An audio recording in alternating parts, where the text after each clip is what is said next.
Welcome, everybody. It is currently 1:20 on day 2, technically, of Veecon. I'm here with Shannon Snow. She is the COO of the World of Women, as you can see behind us. One of my favorite projects in all of Web3, and we'll get to that in a little bit here. But let's find out a little bit more about Shannon. Shannon, did you go to sleepaway camp as a kid? Did you go to day camp or any type of summer camp?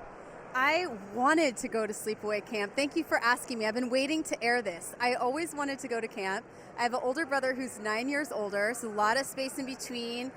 Almost had only child syndrome. I wish I had gone. Why do you ask? Because this is as close as you're going to get to sleepaway camp. So we call this V Camp, right? That's what's happening here. Because if you look around, everyone's happy and smiling. And they're seeing old friends, they're making new friends, and that's really what it's all about in community. And we'll get to that in a moment, and we're going to get to the meaning and the story of World of Women. But I want to talk about your journey, which I think is super unique and awesome. And for anyone who does not know Shannon out there, Shannon worked at two little companies. I think they're called Google and Meta. What was your first job, though, out of school? My first job out of school, I went to school in Boston at Wellesley College. It's an all-women's college, which I do like to note because it's very pertinent to now being at World of Women. Did like the dudes sneak in on the weekends? Is that how it worked there? Let's get some inside baseball. It's a sister school to MIT, so there's a lot of action. But actually how I ended up there is I went to a high school that had recently changed from being all male to accepting women.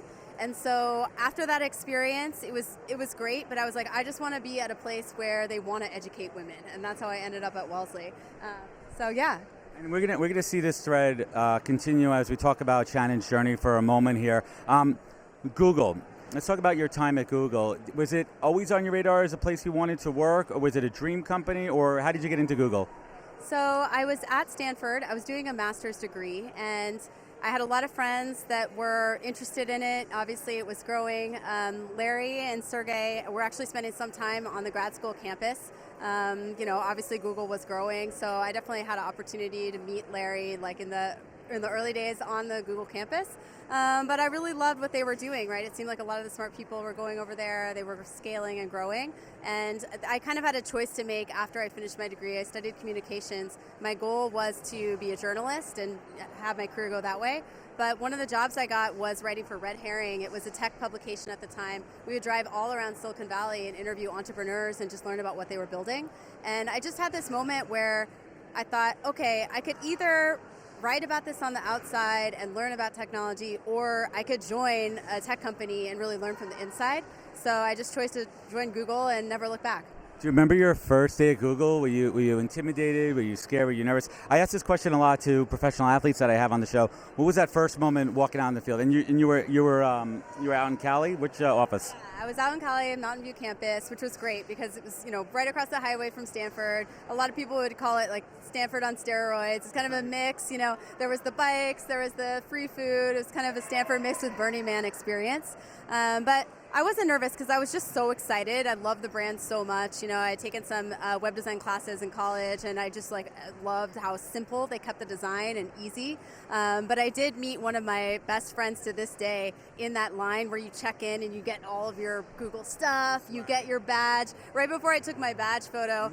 Yeah, your Noogler. They get you a hat and everything. One of my best friends was like, oh yeah, make sure you look good in that photo because it's going to be everywhere. It's going to be on your checking in. internal ID. I did not take her advice. I literally look like Wednesday from Addams Family in that photo, and it stuck with me for over 10 years. We're gonna have to pull up that photo. And how long did you spend at Google? I was there for over 11 years, actually. Oh, that's a long time, and that's about 30 years in dog years. But Shannon, you think about what you do now, and we'll get to that in a moment. What was one of those lessons that you learned at Google that you apply now to how you build the brand, and more importantly, how you manage and build the team and culture? I think on the tech side, the simplicity of how Google kept its design. That was one of the innovations, right? You just go. Clean and sharp. The page is so clean, and it's such an inspiration now because we're in that phase of Web3 where everything is really clunky. And we're trying to get to this place where we don't have as much friction, right? And I'm so inspired by how Google, they try to just keep it easy and accessible, right? We kind of forget that Accessibility is key. Right, like, internet wasn't as pervasive as it is now, right? Like, we have so many more people who have technology, like, woven into what they do. But, at that stage, kind of in the, 2004, 2005, 2006, right? We were still learning how to integrate technology into our lives. And I love that they just made it like, we're doing simple colors, we're doing a simple search bar, like it's approachable, like you can interact with this, right? And I think that that's what we are really trying to do from the World of Women standpoint in terms of making it acceptable and okay to be in this Web3 space, because as a woman, as someone who's maybe coming from a diverse background that doesn't feel really native to the tech culture, you need that point of entry that says it's for you. Yeah, and we're going to get to that in a second, because I think that's the beauty of the World of Women project is accessibility and onboarding. But real quick, let's talk about your time at Meta. Back then it was called a little company called Facebook. What were some of those key takeaways from your time at Facebook, specifically around, let's talk about it, social media and getting the word out there? Yeah. So one of my first jobs at Meta was leading a team called Disruptors, which we worked from Series B startups through exit stage. It was like an internal incubator? Internal incubator. We would give them marketing support, but the goal was to plug them into the entire Meta ecosystem with the goal of having them become some of the most successful companies and, of course, customers. And I think what I really learned is so many of the entrepreneurs that were building and working with us in that program, they were solving a problem, they were hyper-focused, they were super smart, but they were also really mission-driven. Because at the end of the day, if you are going to take that risk and not work at a big company and be an entrepreneur, a lot of times it's not just about the problem you're solving, it's why you think that problem is important, why that's so critical for you as a leader. And I think that was one of the things that really inspired me to make the jump to WOW, because ultimately, all of this technology is going to keep improving, but the role that I wanted to play was showing the why, right? Why do we show up? And really why World of Women is here is because we didn't want to see the same stereotypes perpetuated in Web3 that we saw in Web2. That's why. And what are some of those toxic themes that's happening in Web2? Well, that's happened for a long time in Web2. Well, I think even if you just look at the tool usage, right? Some of the communication tools that we have in Web3 are, shockingly male-dominated. If you look at Discord, I think 34% of Discord users are female, rest are male. And even Twitter, which is where the culture happens, I looked up the stats recently, and even in 2023, Twitter is only 32% women. And so even just entering and feeling like I'm going to have a conversation and am I looking to find people, of course you want to talk with a diverse group of people, but you also want to feel like you belong. And I think that when we're starting at this point where even the tools that we're using are totally outfavored with the demographic that we're trying to reach, it's that much harder to have an open conversation, to get a seat at the table when you're starting from so far behind. That's a fantastic perspective. So did you find World of Women or did they find you? I found World of Women. I got caught by the Web3 bug, and of course it was really inspiring. What was your first NFT purchase? My first NFT, I think it was Women Rise. So I wasn't super early. I don't have an OG CryptoPunk in my wallet. Don't we wish? So I was newer to the journey, and honestly, I was at I was at Facebook when it became Meta, right? When we made that transition into the Metaverse. And I started thinking a lot about what's the next generation of technology. And so obviously there was one view where it's this is going to be driven by VR, AR, Metaverse, right? Then there's the view of, maybe AI is going to drive the next opportunities. And, certainly in Web3, we believe ownership, creators is going to drive that. And so I, as I began thinking about that more, I wanted to learn about what was happening in Web3 and really the cultural trends. Started buying NFTs, especially ones that had social missions, joined World of Women. And then when I saw that they needed a COO as they scaled, I put my hat in the ring because I knew that it was something I'd be happy and grateful to dedicate my time to. Did you have any reservations going from a insanely large, well-structured conglomerate organization to going to essentially a startup? Not at all. I mean, I think that what it's really easy to lose sight of is, even though I worked in big tech for so long, when I joined tech, it was really a mission-driven thing. It was we can really change lives with technology. The mission of Google was we are going to make information accessible to people through technology. And for me, it was always really mission-driven. And so at the end of the day, I wasn't working in big tech because I wanted the security, the infrastructure, the resources, all that was amazing. For me, it was like, I think tech is going to change lives. I feel grateful that I have the opportunity to work in it. I want to have it change lives in a way that is meaningful and positive impact. And I saw that Google, I think, definitely, has made us have access for information way more. But then when we saw mobile, and then we saw, I would say that there's a lot of debate in terms of what was the impact on society with social media, right? It brought positive, negative. But there were some downfalls. And so I thought that, for me, it was like I'm always working on this side of using technology for good. And so this was just a natural next step. When you came over to World of Women, what was one of those first challenges that you took on that needed to be addressed?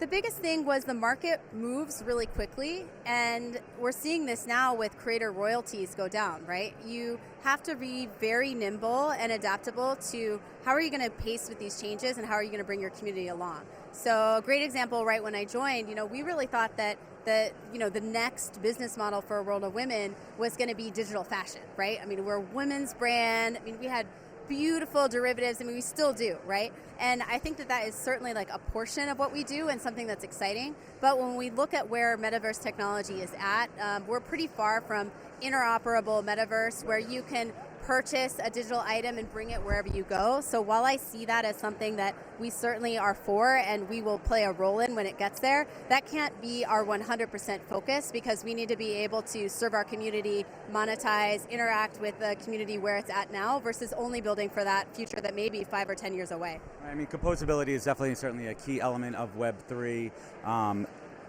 For folks out there that are not familiar, how would I explain, Shannon, World of Women to my mom? What is World of Women?